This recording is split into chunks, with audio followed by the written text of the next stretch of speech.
আজ ২৭ সেপ্টেম্বর শনিবার। আজ রাঙ্গামাটি জেলার কাপ্তাই উপজেলার জেডিঘাট বাজার বসেছিল। প্রতি শনিবারের মতো আজও জেডিঘাট বাজারে পাহাড়িদের উৎপাদিত নানা প্রকার ভেজালমুক্ত শাকসবজি, ফলমূল, হাঁস মুরগির প্রচুর সরবরাহ ছিল।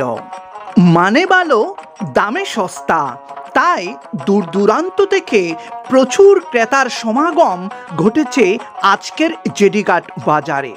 সকাল ৭টা থেকে ৮টার মধ্যে ক্রেতা এবং বিক্রেতার প্রচুর ভিড় ছিল।